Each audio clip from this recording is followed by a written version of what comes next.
Can TCU find the end zone more as an offense against West Virginia? How do they match up against the Mountaineers? And are we about to see more of Shad Banks out of necessity? All that will be covered right now here on Locked On Horned Frogs, your team every day. You are Locked On Horned Frogs, your daily podcast on the TCU Horned Frogs, part of the Locked On Podcast Network, your team every day.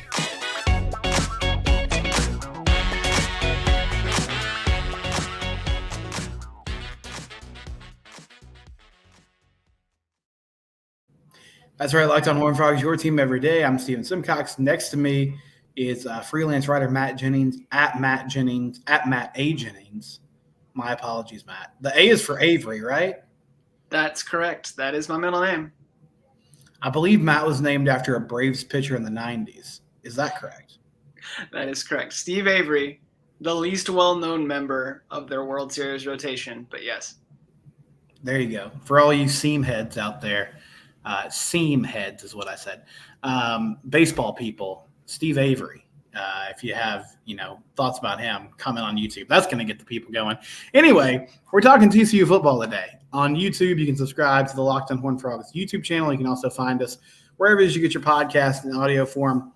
Frogs beat SMU. We didn't get a chance to talk about that with Matt yet. And Matt, I've discussed this a couple times this week now. Another game, sort of like Houston, where felt like they dominated. Also felt like there were, some things that could be cleaned up. Plays in that game they didn't make that could have led to a more lopsided score. Bottom line, they're 3-1 now. I will say you sort of led the charge on this early in the season, and I wasn't on board. But as the season has progressed, I am starting to get more concerned about the O-line.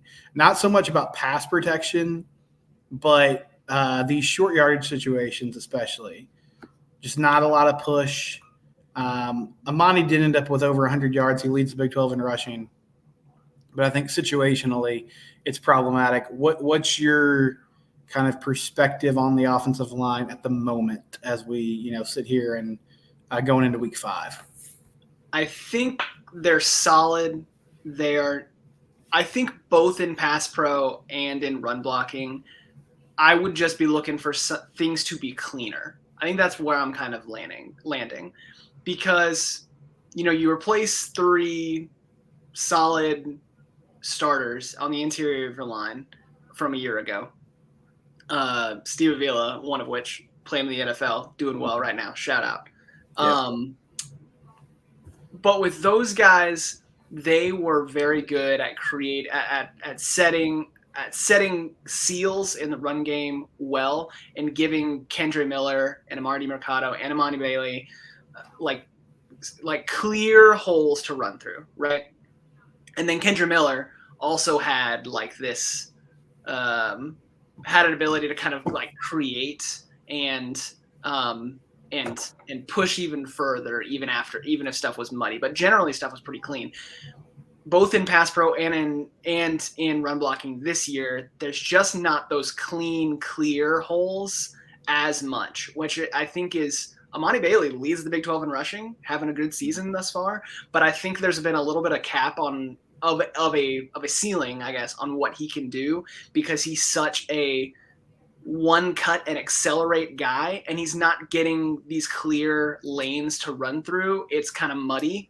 And then he doesn't have the sort of shiftiness and elusiveness to kind of make it work, keep the legs moving through that, and then bounce and then create something, right? Not like Kendre did. A great back, and he's doing a good job, but that aspect of his game's not there. And so he needs, in my opinion, those clean holes, and he's not getting them. And then pass protection, what I saw on Saturday was a lot of kind of the interior of the offensive line kind of getting pushed back into Chandler's lap. They cleaned it up, and it got better as the game went on. But those are the things that I'm seeing. It's just not always a clean pocket, not always a clear lane, and well set blocks in the run game. And I think that's kind of what's limiting them. It got better as the game went on. They are kind of leaning on teams and wearing them down over the course of the game, which is what you want to do. It's what you should do when you're the more talented, more physical team, which they have been for the last couple of weeks. Great. But I to your point, it does make me still don't love a lot of the play calls that they've had in short yardage, but I know I've killed him a lot over the course of the season for situational play calling, but it does give me a little bit of, I get it in terms of what Kendall Briles is kind of like trying to come up with some interesting or inventive ways to kind of get those short chunks of yardage if you don't feel like you have confidence in your offensive line to get that push and make things clean. I don't necessarily agree with all the calls, but I at least understand the logic of like, I'm not necessarily confident that you can create those holes and you end up with, an end around to JP Richardson on 4th and short, which worked. So sure, but it's not my favorite. He had like an option pitch there too. That was a strange play call. But yeah, it did work. I mean, he had to shake a tackle to get the first down, but he did that. No, that's a really interesting perspective. I hadn't thought about that. The idea that he's getting more creative because he doesn't feel like they can just run the ball up the gut in a pinch. I will say one weird thing about that to me was at the SMU game, they were running a lot. It's not like they have 100 plays in these situations, but there were a few of these like slow developing run plays where you're pulling guard and tackle, which like in my mind, I'm thinking if you have an O-line that's struggling to get push, I'm not sure something like that's going to work unless the whole concept is just to freeze the backside. But anyway, you can continue with your point there. No, yeah, and I'm in agreement there. I think there are probably some things. There's just some stuff that this offensive line is. I think they're improving. I think their performance, particularly in the second halves of the last 2 games, have been better than what we saw like against like Colorado. Against Colorado defense, that's very clear, and a Colorado defensive front that's very clear. It's not very good, right? Mm-hmm. But they are leaning more on the run game, and they're being more effective as games go on. So that's all good. But yeah, I think there is a little bit of a lack of like full trust in what the offensive line can do. I also think, to your point, I think that's a little bit of the reason why Kendall Briles is like that. But you're seeing, I've made this point earlier in the season. It's what Jeff Lebby does, is what Josh Heupel does. Everyone who runs this offense, I think there is an innate hesitation among the folks who run the Briles offense or variations of it. There is a hesitation or a lack of belief in your ability to get yardage once the spacing that the offense provides goes away, right? Once you're in short yardage, once you're in the red zone, which I know we're going to talk about, and the defense is more condensed, there is just an inherent fear almost. It feels like, at least to me, watching these different offenses, not just TCU, there's a fear of like, without the light box that this offense normally creates for us, do we have confidence that we're going to be able to create the lanes where we can get the yardage that we need? Mm-hmm. And I don't think that they believe that they can. And maybe that's well-founded. Maybe if they ran just simple inside zone or a simple counter or whatever it was, they get stuffed. But I feel like we haven't seen them try enough because it seems, at least with Kendall, it seems like it is more often than not the gadget plays, or quick screens or things or those slow developing option or pulling, mm-hmm. like just not their normal offense. And I heard, I think it was Shahan J. Raja who made this, and I'm not sure if he's the person who originally said it, but he's the first person I heard say it. He's the person I heard first say it, making a joke about Jeff Lebby, but I think it's true of all the folks who run this offense. He can get you 20 yards when you don't need it, but it can't get you 2 yards when you do, right? That's the knock against the offense. Yeah. Now, again, if you can stay ahead of the chains and you can score points and you can just be efficient and just move the ball on early downs and not get yourself in unfavorable down and distances, kind of doesn't matter, right? But TCU hasn't hit the offense is hitting on that level yet. It's getting better, but it's not to that level yet. Yeah, I mean, it is to a certain extent nitpicking because they're averaging 500 yards. They're scoring. They've won the last 2 games by 3 possessions or more, right? Yes, but even Sonny acknowledged in the press conference today, like they're leaving points on the board. He also said about the O-line specifically, that they have some nagging injuries that he feels like are keeping them from reaching their potential, which my guess is he's talking about Coker and Coleman because both those guys have left the game early in consecutive weeks for different reasons. I also find it intriguing. He said they feel like they got 7 guys. They're trying to get 8 or 9. Ben Taylor Whitfield has been the dude off the bench. Getting a lot of reps. Yeah, they're getting a lot of reps, true freshman at Duncanville, which I guess there's 2 different ways you can look at that. One, that's awesome for him because it means he's immediately just impressed the coaching staff enough that they feel like they can throw him in the fire at different positions. 2, what's going on with some of these other guys that you think should be contributors. And yeah, I mean, and Colton Deary is sort of, it seems like he's a center, and that might be like where they want him. And so there's not as much positional flex there, but also guys like Garrett Hayes and others haven't really found their way in the rotation yet. Well, and, I think Sonny Dykes thinks really highly of AJ Ricker. And they put out a really good product last year. Jury's out for me. It's too early because I want to see how they develop that that position group's talent over time. But I do think the results you're seeing right now are kind of a continued indictment of Gary Patterson's just refusal to have an actual offensive line coach for like 4 years. Like once Chris Thompson left to Florida State, then they were just like, Jared Anderson, you do it.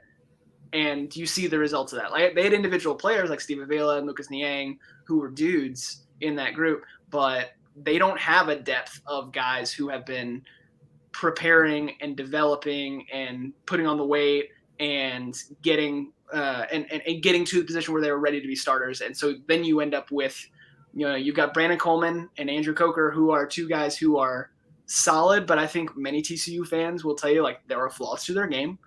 And that's okay. But those are your 2 longtime starters. Then you have to backfill with Willis Patrick and Colton Deary. And then you got John Lance, who's getting on the field.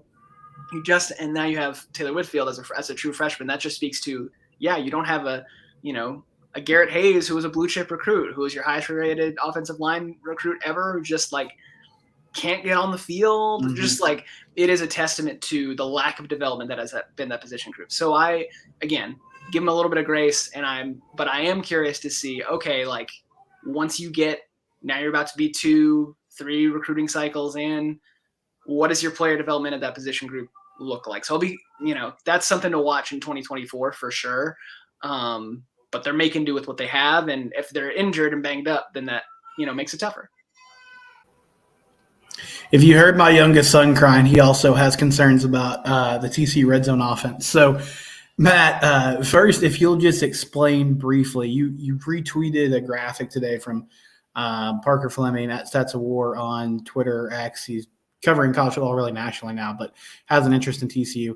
He has these infographics that are sort of matchup, models for each game. So TCU is doing well as far as quality possessions go, but they're not doing great in turning those quality possessions into points. Is that correct? Yeah, and shout out to Parker Fleming. Does these every week. Follow him at Stats of War. He'll do it. If you follow an FBS team, he will do one for your game.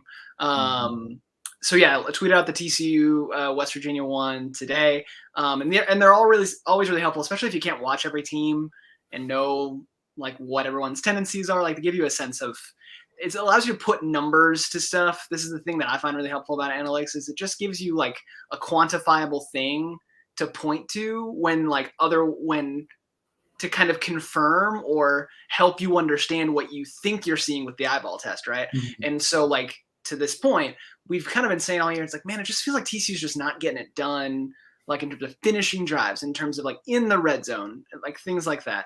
And Parker's way of kind of capturing that, it's a thing he calls ECHL. Basically, it just means quality possessions. And he's an ECHL rate, which is the rates, the percentage of your possessions that you would call quality possessions that basically lead to scoring opportunities, right?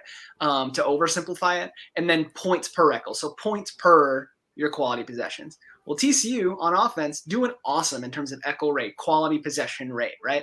Number 8 in the country, 63.3% of their possessions are what you would call quality possessions. That's great. That's really high relative to the rest of college football. Awesome. Their points per ECHL, points per quality possession, 69th in the country out of 130 teams. 3.84 points per ECHL, points per quality possession, right? Which is not great. It's fine. It's just middle of the road. It's not amazing.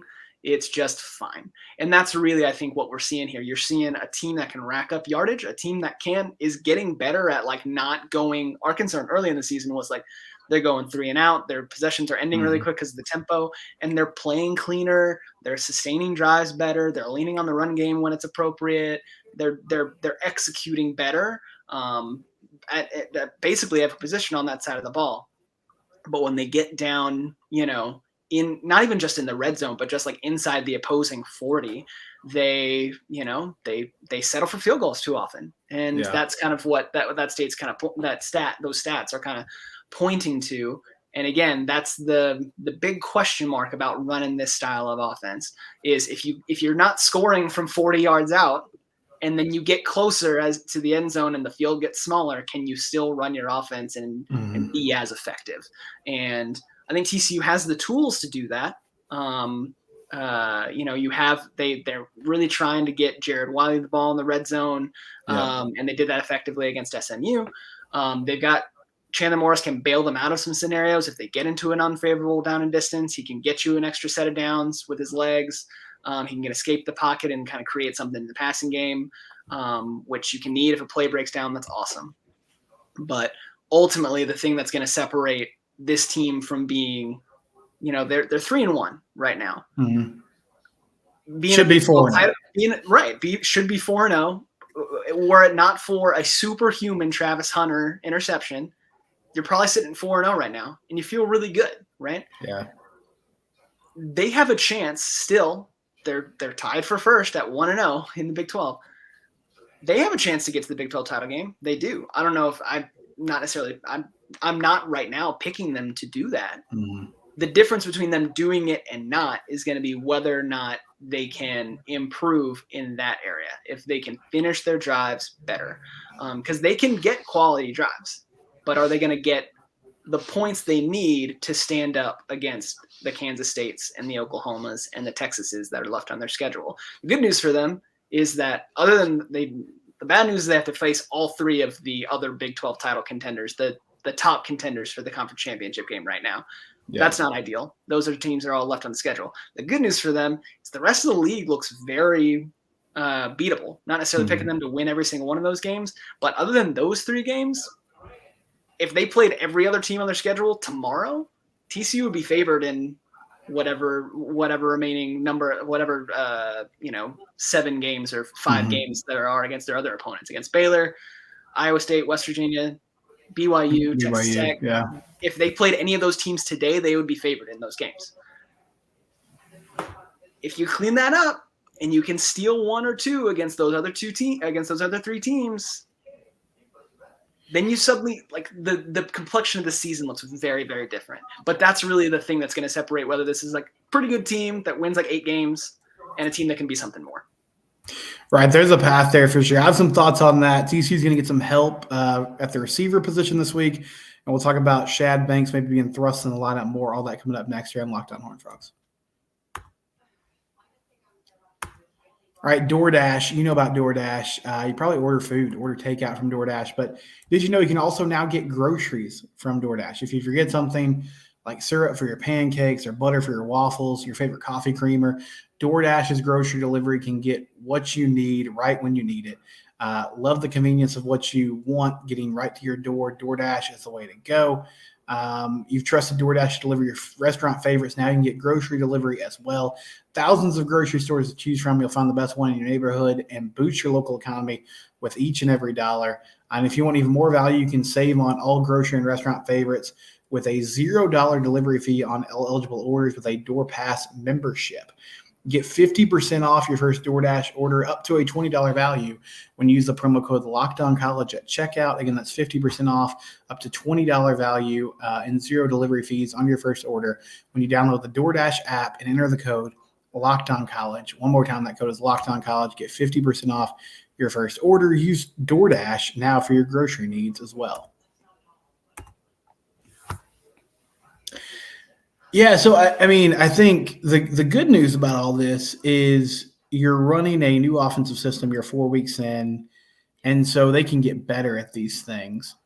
I feel like the strange thing about this is we've talked a lot about the need for explosive plays, and like they have hit some of those. But in all honesty, like part of the issue is they've had a lot of long drives, and when you're doing that, that's fine, but that means you can't have, silly penalties. You can't set yourself behind the chains and put yourself in 3rd and long, and that's happened in the red zone. Sonny talked today about one 5-yard penalty this week where, they had a guy in motion. They had a tight end who was covering up because he's lined up wrong.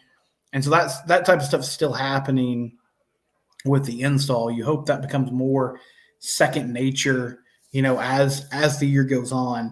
A couple guys that might be able to help them in the red zone. So Dalen Wright, I never really got what he was dealing with from an injury standpoint, but he hasn't been on the field since game 1, and he, according to Sonny Dykes, will be full go against West Virginia. Also, Jack Besh, who was dealing with an illness last week. Dalen made some plays, Matt, even though he was late to coming to fall camp and still kind of feeling things out. He was able to do some things in the season opener. He's big. He's physical. He did score a touchdown in that Colorado game. So you got 2 players that could help stem the tide a little bit. And maybe one of those guys could answer the question that we've all been asking about who kind of emerges at that wide receiver position moving forward. And I want to be fair here because I was texting you about this during the Houston game. And I'm going to eat my crow here. I texted you during the Houston game, and I was like, yeah, I think I've seen enough of Jalen Robinson. Shout out Jalen Robinson. Had a really nice game against SMU. Made some clutch catches and some important catches. And, I don't want to put too much stock into what a head coach or position coaches say because, coach speak is a thing. Mm-hmm. But Sonny Dykes, and we talked about this last week, has emphasized the need, just like the importance of practice reps and practice reps together. Yeah. And Jalen Robinson, Dalen Wright, guys who have, because of injuries or in Dalen Wright's case, just arriving late because of the needing to finish credits at Minnesota, just not been around and getting the reps in practice. And, Jalen Robinson getting more reps recently in practice, showed out well against SMU. And so, like, to your point, there are guys, there are opportunities, there are, there are different players who you can point to. It's like, maybe this is going to be the guy who can kind of help them kind of alleviate some of these woes, right? And again, I keep going back to a year ago where I think we undersold the importance and the value of the experience and the chemistry and the reps that the whole offense had together, right? Like, other than Alana Lee and Jared Wiley, basically everybody else on that offense had played, 2, 3, 4 years together in some instances, especially Max Duggan and that group of receivers for the most part. And there's a level of chemistry. There's a level of knowing exactly where a guy's going to be and exactly how a guy's going to read what the defense is doing and how he's going to react to it. And so, you can put the ball in a certain place, or the ball is going to be in a certain place. As an offensive lineman, exactly how you can trust the guy next to you to pick up a certain assignment, to pick up a certain blitzer, whatever it is. And there was just that level of,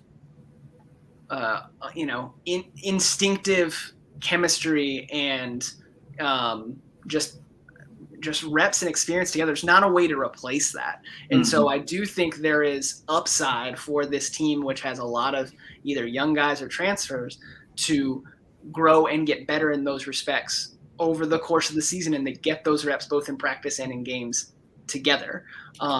Still would love to see And maybe that's really what allows you to find a number one receiver. Maybe that's what allows the offensive line to gel and really be able to establish itself from the first snap instead of, only really establishing dominance later in games as they lean on teams, but being able to establish it from the jump. Maybe that's the key as you go on. And the good news for you, well, good news and bad news, you don't run into those 3 conference title contenders, perceived ones at least, for at least another month.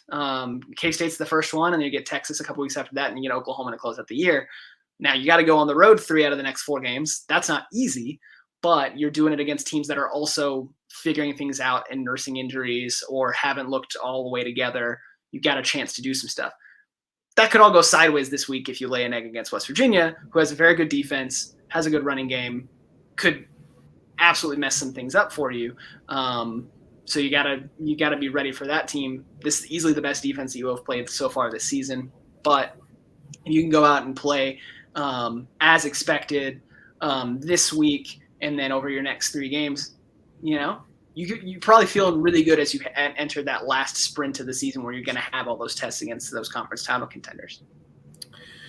So flipping to the defense, another really good performance by Joe Gillespie's squad on Saturday. They held SMU to 17 points, only 2 touchdowns in that ball game. But Johnny Hodges has been banged up and didn't get an official timetable from Sonny at the press conference today, but murmurs around the program, or this might be a little bit longer than just a week-to-week type of situation. So Shad Banks started. I thought he played well on Saturday. Now, I feel like this is an interesting game because with a run-heavy team, as you said, in West Virginia, and not a team that's looking to necessarily isolate guys in space from an athleticism standpoint, you're going to miss Johnny this week in my mind. Not that Shad can't be physical and handle it, but I just think that combination of Johnny and Jamoy in a game like this is an advantage. But I know there were a lot of people that thought this was that Shad should be on the field more. And now it looks like that opportunity might be here, whether, the coaching staff is really prepared for it or not. Yeah, it's a physical team they're gonna be facing this week, and West Virginia kind of doesn't have a choice. It's unclear if Garrett Green's gonna go this week or not. Who had been starting at quarterback to begin the season. I think he threw a couple passes against Pitt and then came out, and I think it was Nico Marshall. I butchered that name. I'm very sorry. Who played most of the game, if not all of it, against Texas Tech. I didn't get that. He played from the jump against Tech. Yeah, he started that game. And not super effective. Neither of them completing even 57% of their passes. And so, I think your goal, if you're Gillespie, is say, okay, we're playing downhill this week against the run game, and giving the receivers some one-on-one matchups on the outside and saying, okay, you go win them. We don't trust, and if you go win them, quarterback, you make the throws, whoever's playing quarterback, and show us that we need to respect that before we do anything else.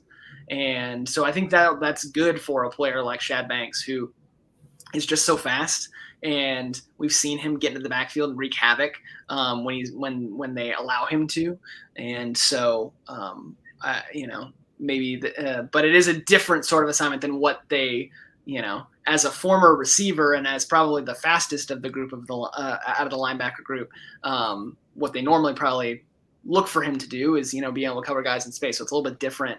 But if they allow him to play fast and get after, just see ball, get ball, I think he has a chance to make some big plays this week. That's the thing that gives me confidence. That's the thing that would give me confidence if I'm a TCU player heading into this game, is even if you're facing the toughest defense that you face this season, and you are, I don't have a ton of confidence in the West Virginia offense to be able to move the ball effectively and consistently. I think SMU's offense is better. I think SMU's offense has better players at the skill positions overall, and you did well against them. You really only allowed, 10 points against them before garbage time? I think you feel pretty good. Yeah, I think you do too. And we'll break that down a little further next here on Locked On Horned Frogs. All right, you don't want to be in an emergency situation where maybe you're isolated and you can't get to the hospital immediately. But if you find yourself in that situation, you definitely want to be prepared. And Jase Medical has made that possible. With the Jase case, they have 5 life-saving antibiotics. This is not your normal first aid kit. This has more than just Band-Aids and ACE bandages and all those types of things. It has actual medications that you can use if you had to. They have doctors on call. You can go to jasemedical.com. Again, that's JASE medical.com. Use the promo code LOCKEDON at checkout to get $20 off. Again, you want to be prepared with storms, shortages, pandemics, supply chain issues. You need to be prepared now more than ever. Jase Medical is simple. You go online, fill out a form, and then you get a prescription life-saving medications right to your door. The Jase case gives you peace of mind so that you're not hoping that you have access to the medication in an emergency. Jase Medical makes sure you have the medication in hand. Again, that promo code is locked on at checkout for $20 off. Get a Jase case and make sure you're prepared today.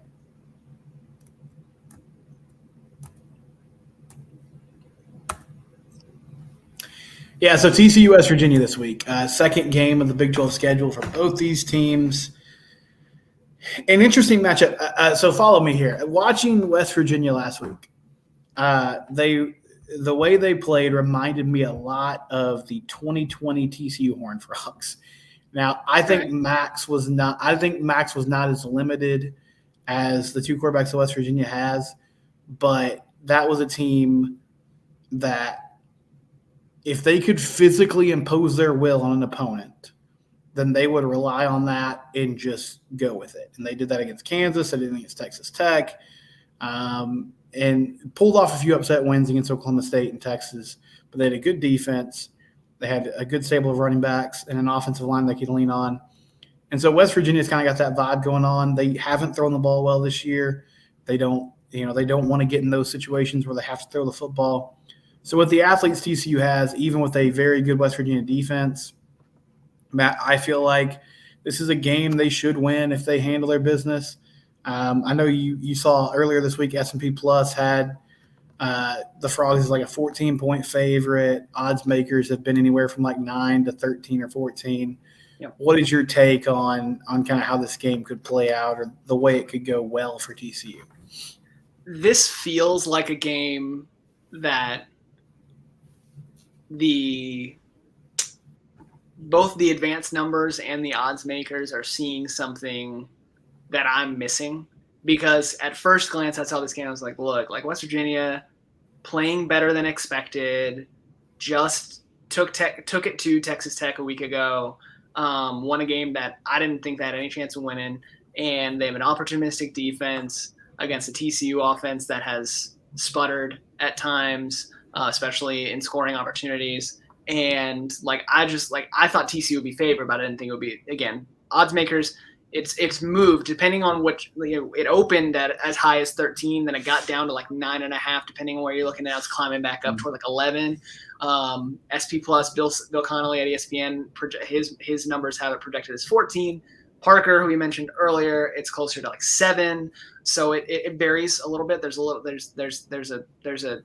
a range in terms of how people are kind of perceiving this matchup, but generally the numbers and the odds makers pretty optimistic about TCU's chances. So I feel like I'm just like overly critical watching TCU play, and just like, again, the way this goes sideways for you is if you get behind the chains, because one thing West Virginia does pretty well is they defend the pass pretty well. They're, according to Parker, they're 20th in the country in a success rate allowed on passing plays. Only 33% of passing plays against them are what you would call successful.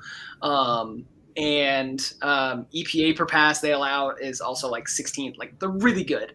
And so what TCU should do in this game against conversely, West Virginia's running defense is not as good.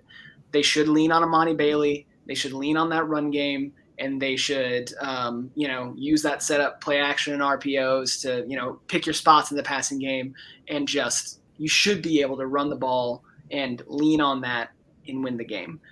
But seeing what TCU has done at times this season and getting a little cute, getting away from the run game, and then struggling in the red zone, and then if Chandler Morris has a turnover or something, this could get sideways on you fast, right?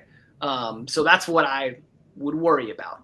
But I do think that formula, if you trust your run game and you're able to establish it, I don't think West Virginia is well equipped to stop you. And I think if defensively, if you don't have to respect their passing game, which they have not shown yet that you have to, that sets you up to be able to kind of probably get out to a lead early and sit on it. That's kind of the ideal situation, I think, for TCU in this game. And I think it's the one that the numbers are probably projecting, right? Mm-hmm. Yeah, if you can get out to an early lead, that'd be huge. So I think that first scripted drive's going to be big. Hopefully it's going to be a great atmosphere, night game. They're doing a blackout, all those things. Yeah, I want to say that plays in TCU's favor, but the last time they did a blackout, they won the game, but they fell behind K-State like 24-6 early in that ball game. And then they won by 2 possessions, so who cares? Yeah, they won by 2 possessions. And so, that was kind of the story of that team last year. They just fought through the adversity at a high level. I will say – well, can I just hop in just 1 second there? I will say, again, the thing that kind of gives you hope if you're a TCU fan, these last 2 games, they won in ways that they really didn't win games a year ago. Like Colorado, Oklahoma, Iowa State are kind of the only games where they and even Colorado, they were leading by 1 at half. Yeah. But like games where they got out to a lead and just pushed the other team away, and it wasn't in doubt really at all in the second half, right? The last 2 games, they got out to a lead, they held the team at arm's length, and then they built on that lead, and you get into the third quarter, and regardless of what the score is, neither of these last 2 games ever felt like there was a doubt that TCU was going to win either of them.